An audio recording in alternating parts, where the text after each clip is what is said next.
already waxaa bilowday sanadka 2015 waan ogahay qof walba oo dhalinyaro ah sanad walba oo dhamaada waxa uu ka murgaa sanadkii la soo dhaafay wixii uu qabsoomi waa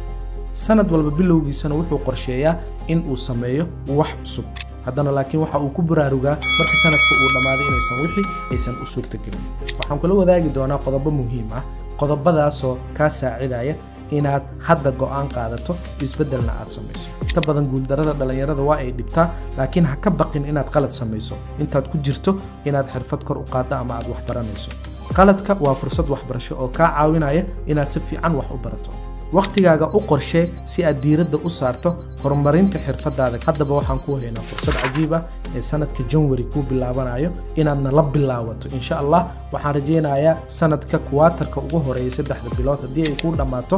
next kuwa dhexe ama 3 bilood ee dhexe inaad sameyn doonto isbedel muuqda oo la taaban karo taasoo kor u qaadayso fikirkaaga dhaqankaaga iyo dhaqaalahaaga waa hadii ay ka go'an tahay inaad wax barato waxaad nagala soo xiriiri kartaa lambarka profile-ka TikTok ee nasaaran insha Allah ta'ala waxaan rajeynayaa sanadkan inuu inoo noqdo sanad wanaagsan barwaaqadiisa iyo guushiisa wato salaamu calaykum